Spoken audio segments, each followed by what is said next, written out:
Hey guys, be sure to visit my Facebook page store where you can buy anything figure related directly from me. I have a wide variety of figures, accessories, anything ranging from Hot Toys to SH Figuarts, Figma, and third-party items as well. All you have to do is message me on Facebook, visit my Facebook page for more info. I'll leave a link in the description below. Tatooine is sparsely populated. If the trace was correct, I will find them quickly, Master. Move against the Jedi first. At last we will reveal ourselves to the Jedi. At last we will have revenge. You have been well trained, my young apprentice. They will be no match for you. How's it going, my fellow collectors? Welcome back to yet another Hot Toys figure review.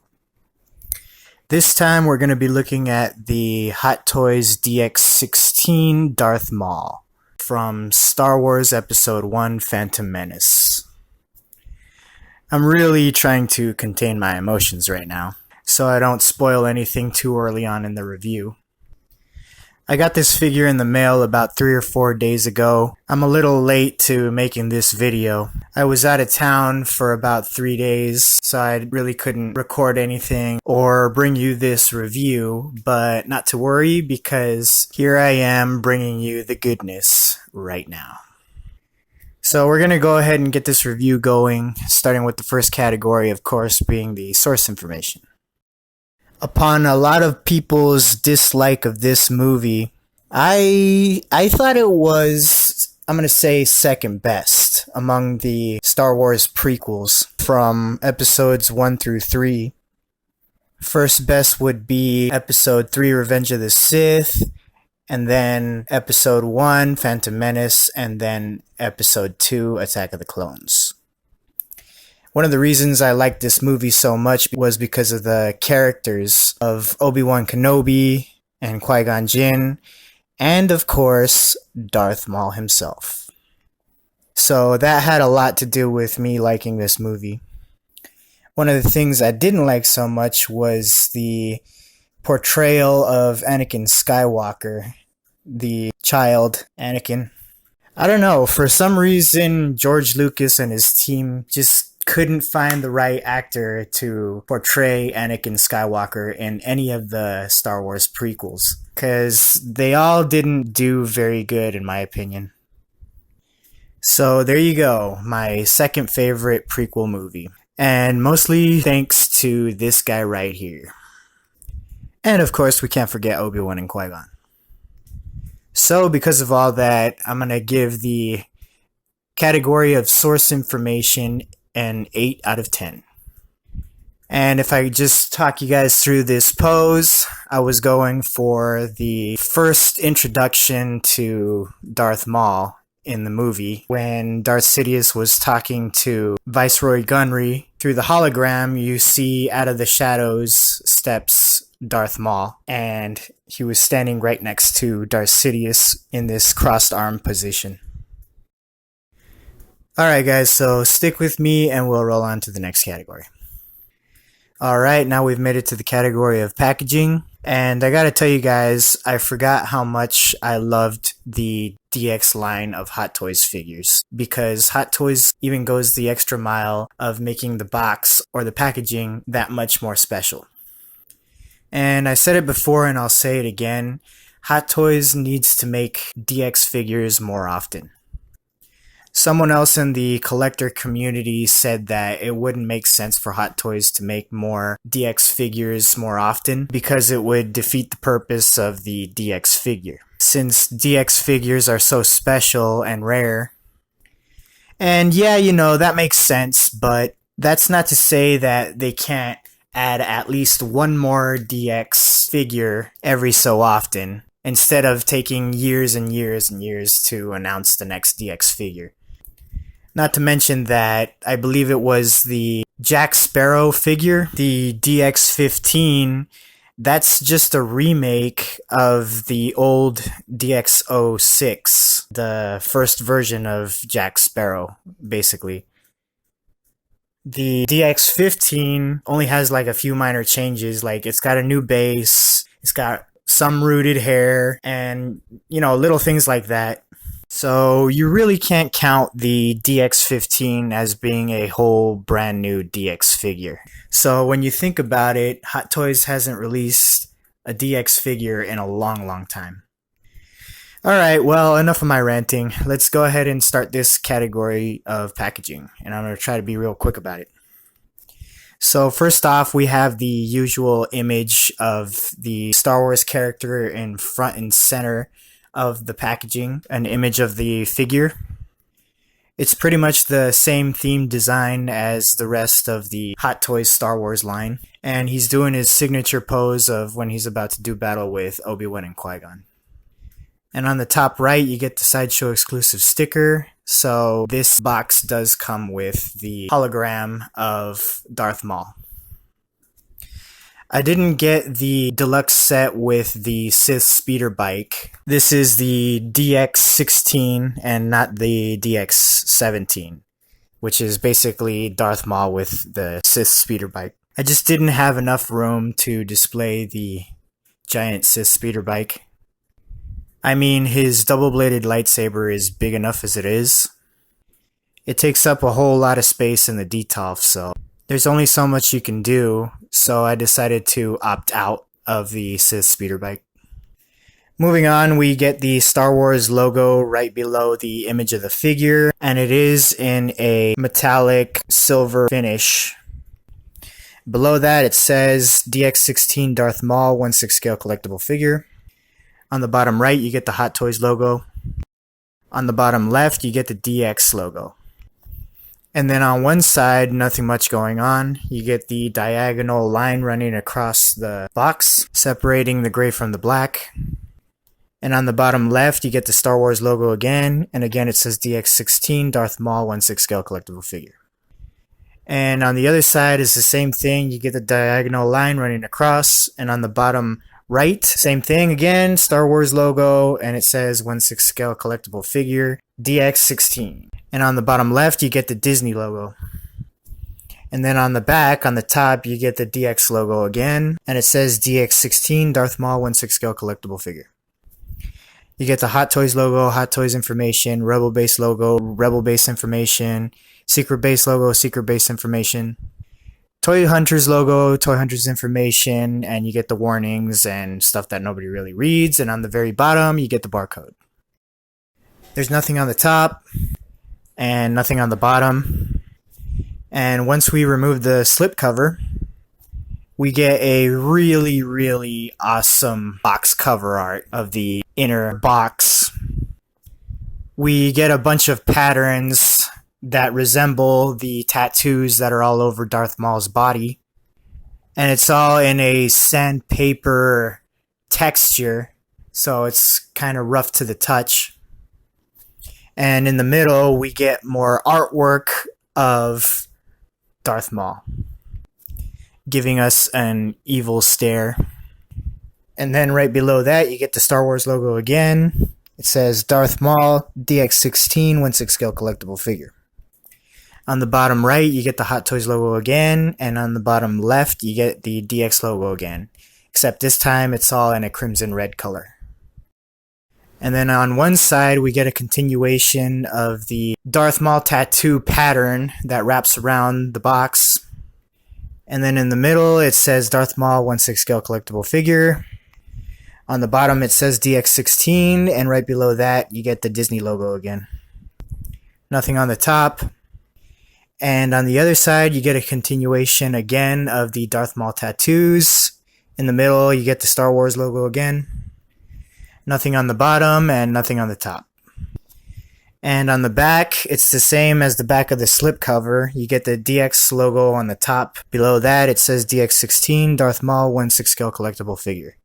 And then below that, you get the Hot Toys logo again with the Hot Toys information. Rebel Base logo, Rebel Base information, Secret Base logo, Secret Base information, Toy Hunters logo, Toy Hunters information. And the warnings and stuff nobody really reads. And then on the very bottom, you get the barcode again. So when you open up the box, it's got this magnetic flap that you just pull open. So once you open that up, it reveals more continuation of the Darth Maul tattoos and you get a slipcover that's made out of cardboard and foam. And you also get a little message of a description of the character of Darth Maul.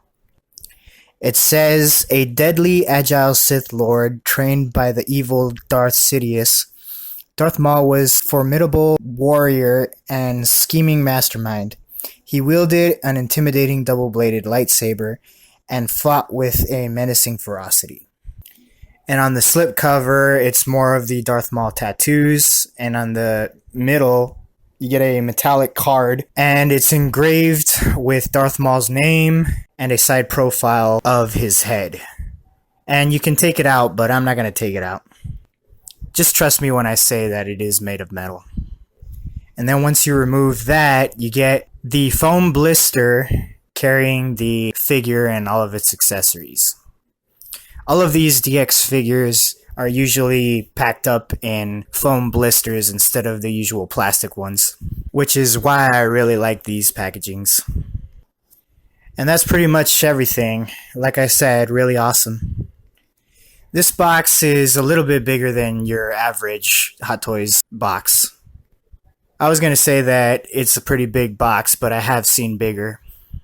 But like I said, it's bigger than a Hot Toys average box.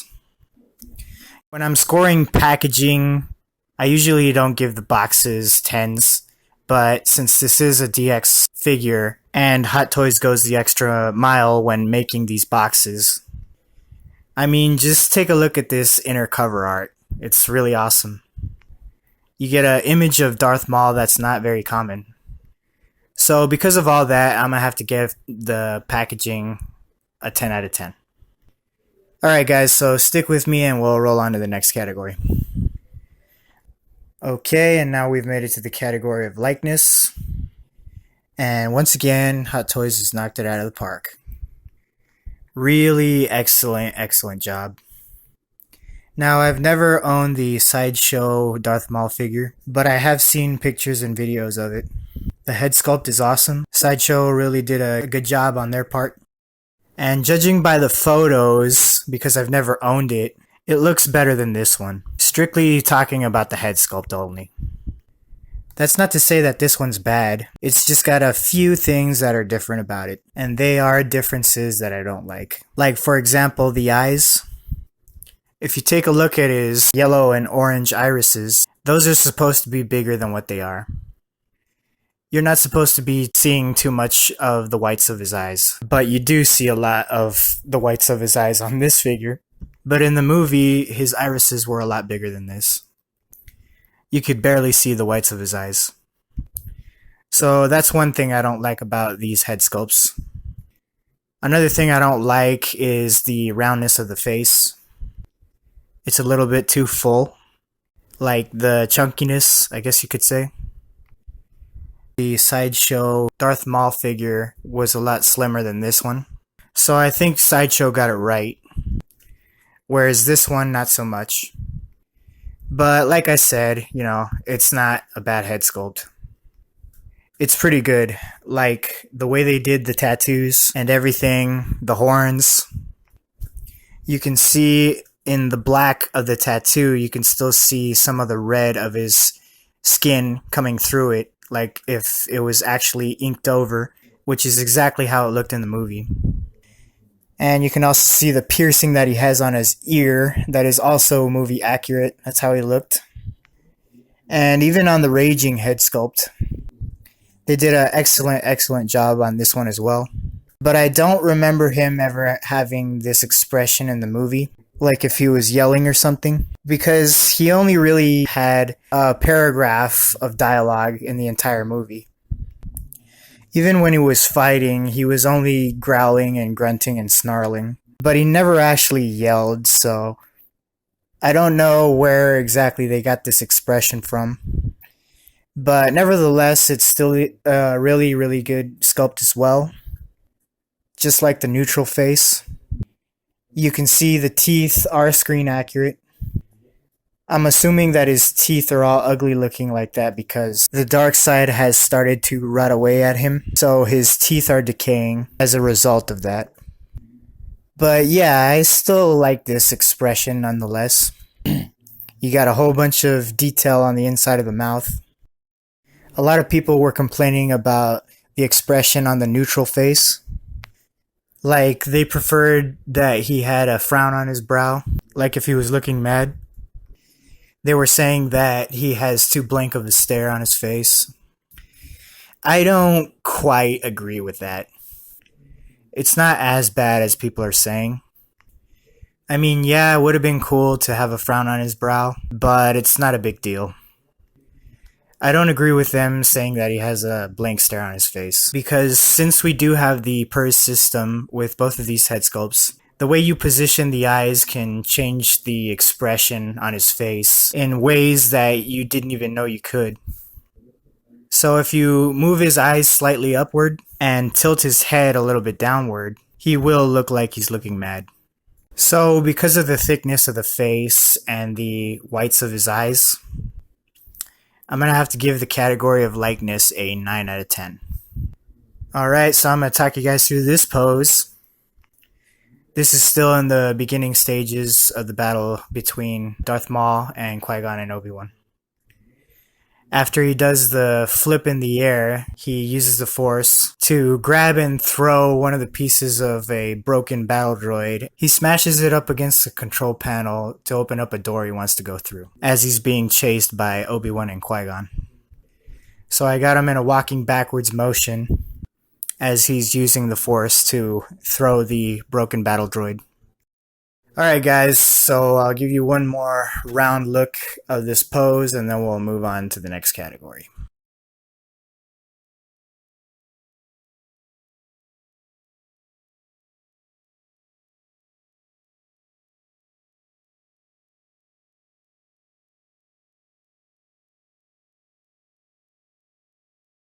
Alright, now we've made it to the category of outfit.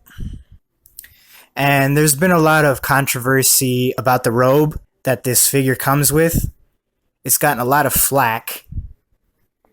I think people were too harsh on this robe because it's really not that bad to me. I'm glad that Hot Toys decided to add the wire to the front edge of the hood again, like they did with the Anakin Skywalker figure. That's something that they skipped out on when they made the Episode 3 Obi-Wan. But in my opinion, it actually helps the figure because without the wire, it's a lot harder to get the hood to sit the way you want it to. Now, don't get me wrong, it is hard with the wire as well, but it's a lot more harder without it. So I think the wire running through the hood actually helps. There was a lot of collectors that said they preferred to not have the wire in the hood instead because it sits more naturally without it. But I don't, because I own the Obi-Wan figure. You see it right there. And I've tried to pose it with the robe. And it doesn't sit as well as it would with the wire. So I prefer it have the wire. Let me show you what he looks like in the back. So yeah, I like that, and I like the way it sits on his shoulders and everything. There was a few collectors complaining about the midsection of the robe, that it looks a lot like an accordion. I don't know what they were complaining about, because that's how it looked in the movie.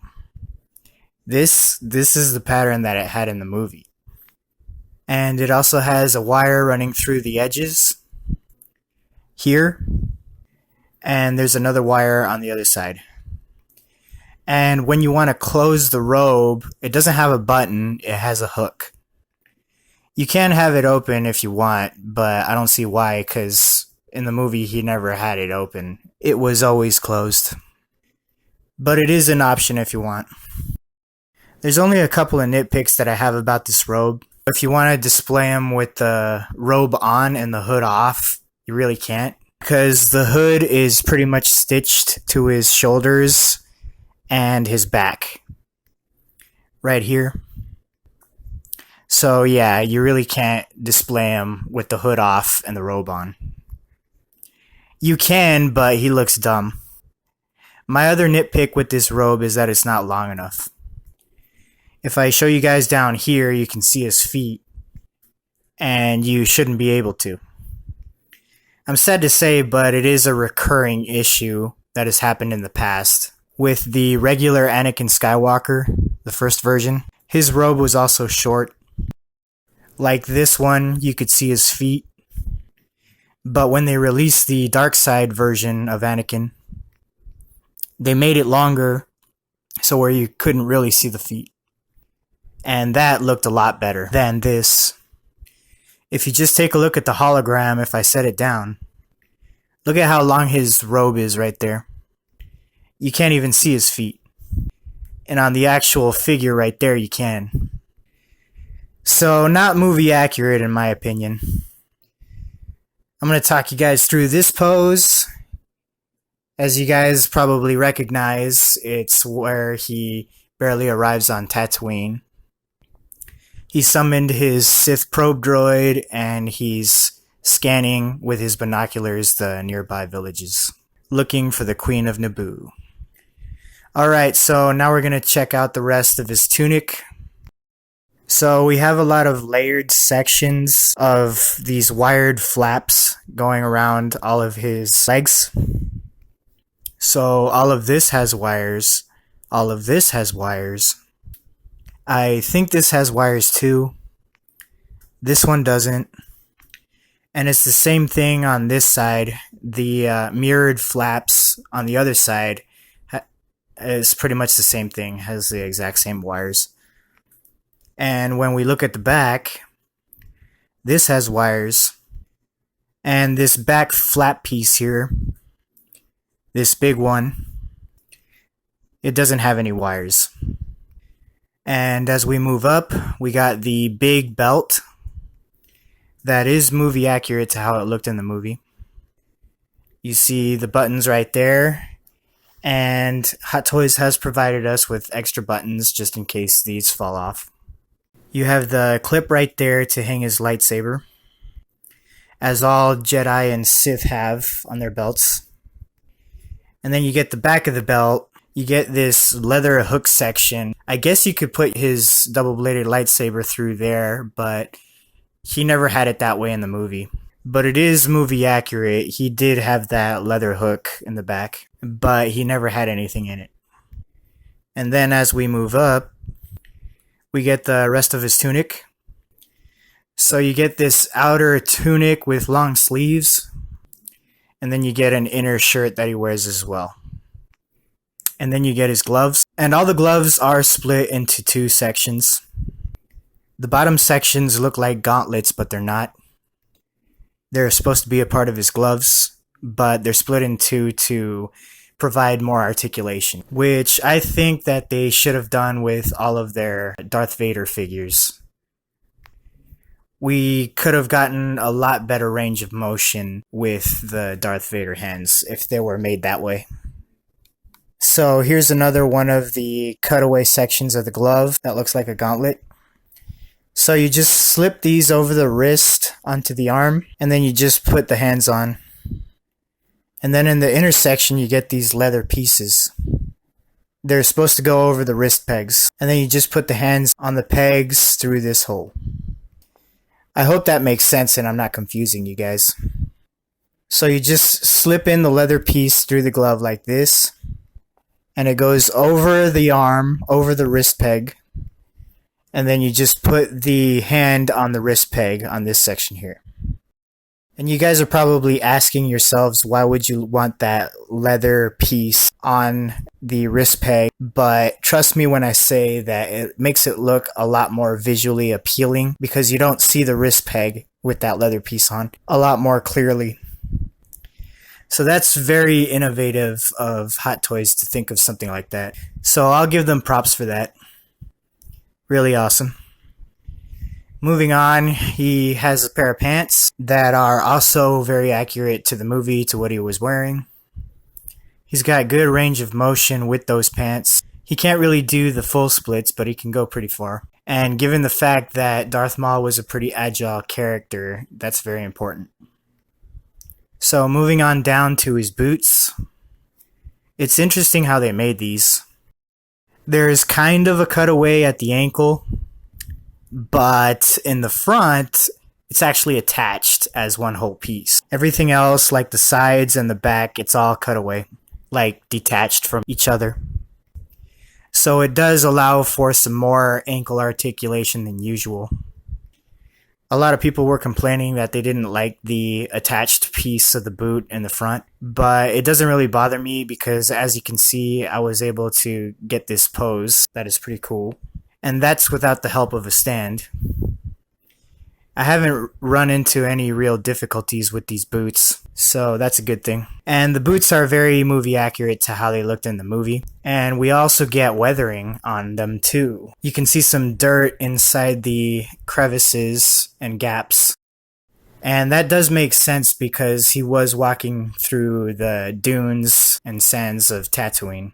So it's awesome that they went ahead and did that Hot Toys went that far ahead. Again, Hot Toys with the detail. As usual, they knocked it out of the park again. And that's about it for the outfit. There's only one nitpick that I have about the outfit. This figure feels like Hot Toys added a bodysuit underneath his outfit, but I'm not going to try to find out by taking off all of his clothes. But I'm pretty sure that he does have a suit underneath the outfit to make him look thicker. So yeah, he does look a little chunkier than he would. In the movie, he was slimmer than this, but that's just a little nitpick. So I'm going to go ahead and give the outfit a 9 out of 10. And the reason that it doesn't get a 10 is because of the robe, because it's not long enough. And he looks dumb when he has the robe on with the hood down. That's why it gets a 9 instead of a 10. But a 9 is still a pretty high score, so I'm going to talk you guys through this pose, and it should be pretty familiar as well. When he was fighting Obi-Wan and Qui-Gon, in the beginning of the fight, he does this twirl of his double-bladed lightsaber. Alright guys, so stick with me and we'll roll on with the next category. Okay, now we've made it to the category of articulation. And this figure is really good in that department. It's basically your standard true type body. They just added the thick suit underneath the outfit. You got your standard double bend elbows and double bend knees. He kicks almost 90 degrees forward and pretty good backward, as you can tell from this pose. He's got a pretty good crunch, not too bad. He can bend backward pretty good too. He's got standard Hot Toys wrist pegs. The neck has two separate points of articulation. One on the bottom that connects to the torso, so you can swivel it and move it up and down. And then there's something that's not very common with Hot Toys. They decided to give us a magnetic head. It's got a built-in magnet and you just pop it on like that. So pretty good. And as I said before on the ankles, they're alright. They move pretty good. The only downside is that it doesn't go very far upward from the front. But other than that, it's not that bad. You can get some pretty good articulation out of the ankles. And he's got some shoulder shrugs and butterfly joints. As you guys saw in the beginning of the video, I had him in the crossed arms pose. So you can almost do that pose, but not quite. And as I said before, he can't really do the splits. He can, but because of the pants, you run the risk of tearing those, so I wouldn't recommend it. But other than that, he can almost do a full splits.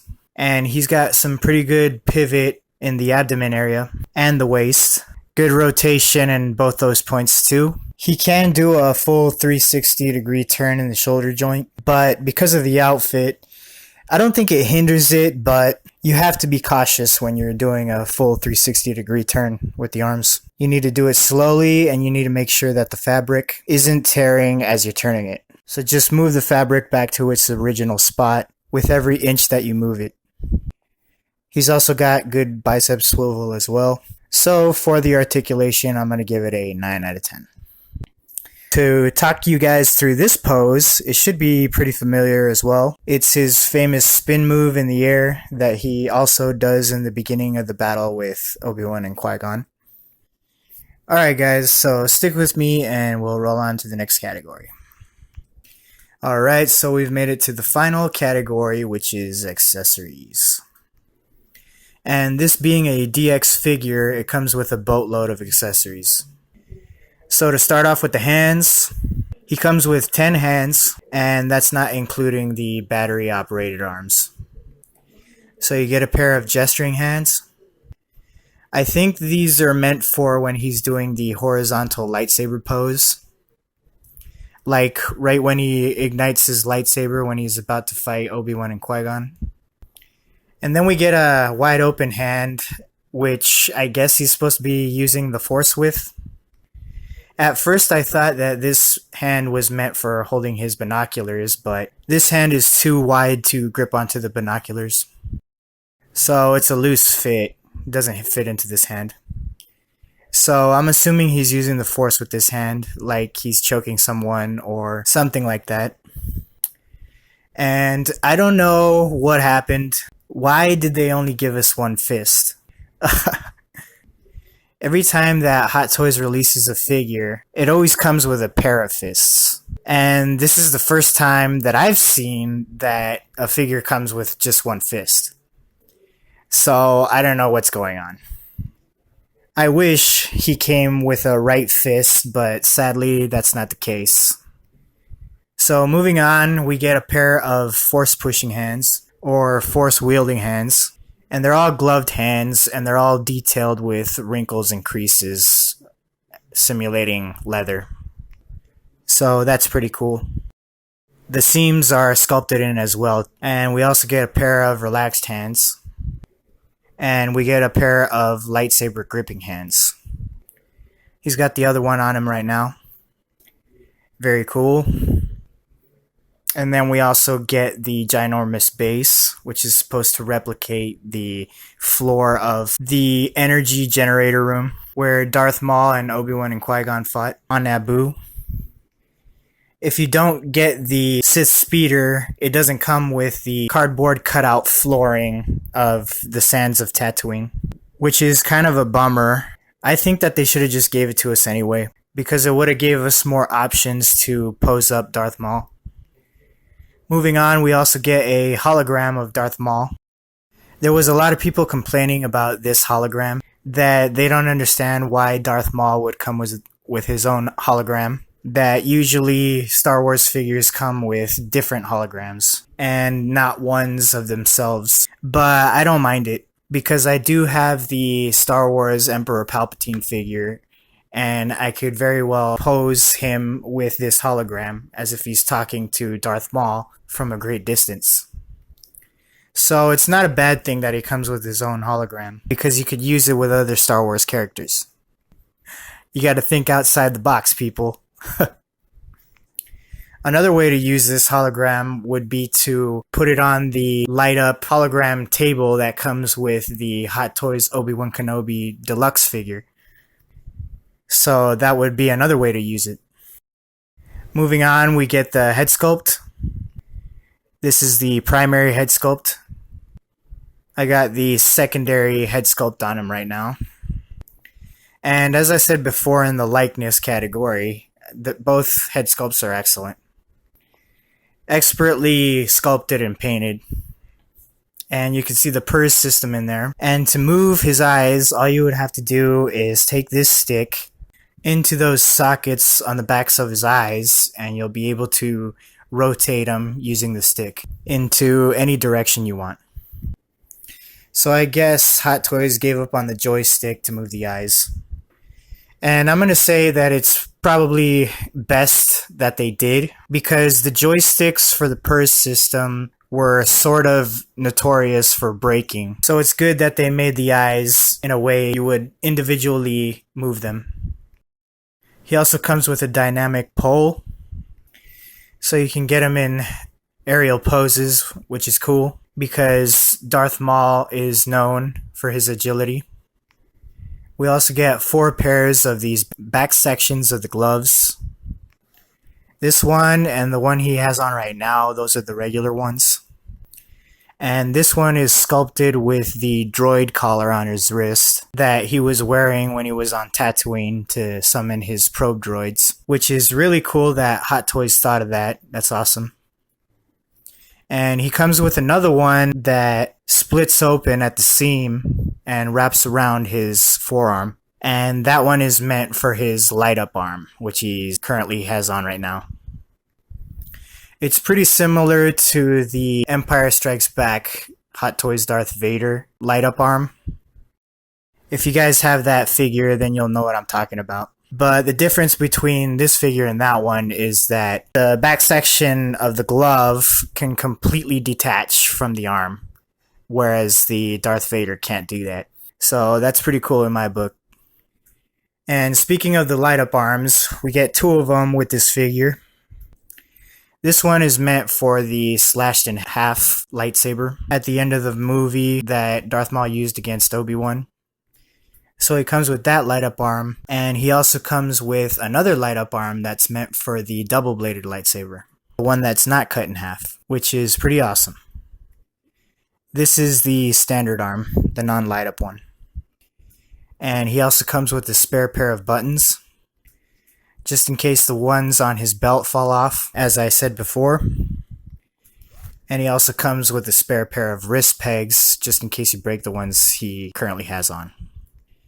And he also comes with the non-light up lightsaber. So this is the hilt that hasn't been cut in half. And you can convert this into the lightsaber that's been cut in half. And I'm going to show you how to do that right now. So all you would have to do is pull it apart like that. And as you can see, there is a puzzle piece that has a particular shape. And you would take the battle damaged piece of the hilt, which is this one, and plug it into the hole here. And you just stick it in that way.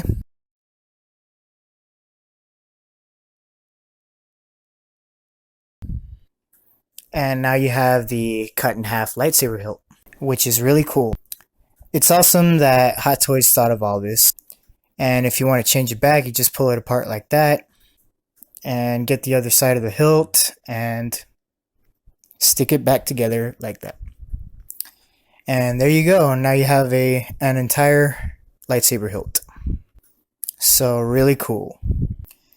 One thing I forgot to mention, the attention to detail on the lightsaber hilt is really, really awesome as well. You see the red buttons on it all over and everything. On a side note, everyone knows how Darth Maul is famous for his double-bladed lightsaber, but he was not the first one to actually use a double-bladed lightsaber. Thousands and thousands of years before the events of Phantom Menace, Exar Kun, a former Jedi in the Old Republic, he was actually the first one to ever use a double-bladed lightsaber.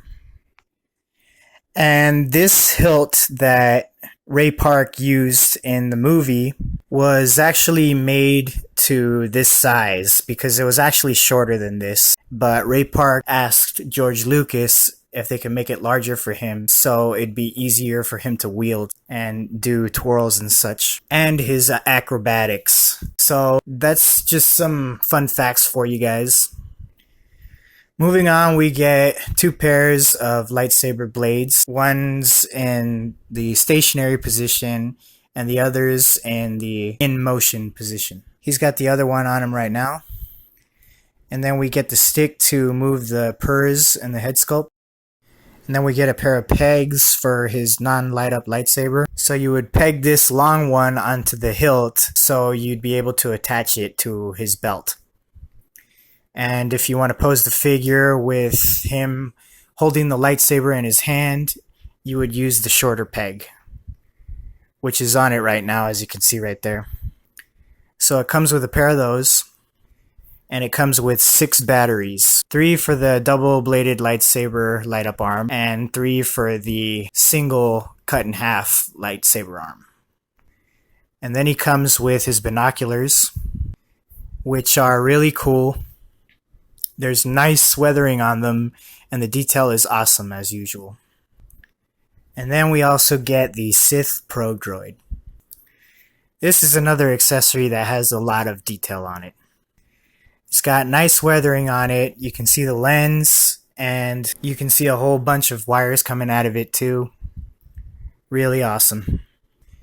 And it comes with this stand that you put it on, but I gotta tell you guys, you gotta be very careful when you're posting it on this stand because it's not very secure and it might topple over any minute.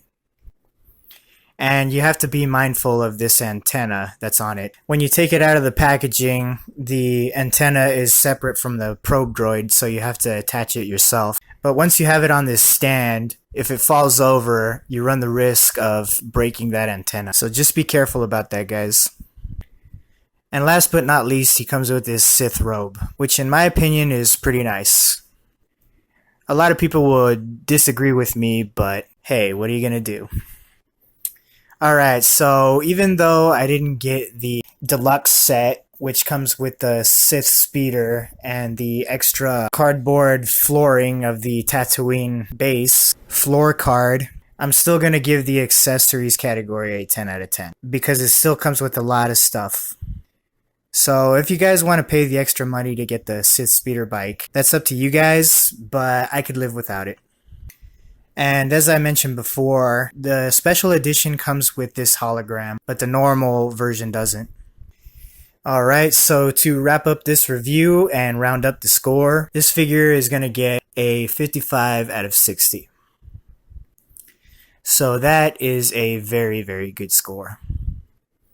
The category that it most suffered on was the source information. But other than that, this figure was really, really awesome. And if you are a Star Wars fan, I highly recommend it. Another reason why I would recommend it is because we don't get too many DX figures nowadays. So that's something to keep in mind. Alright guys, so I want to thank you for tuning in for another review that's done and in the bag. And if you're new here and you haven't subscribed to my channel, please do so. And don't forget to hit the bell icon for notifications of my latest videos to see content like this. And if you liked the video, please give it a thumbs up. But until next time guys, I shall catch you later on the tube. Alright, bye guys.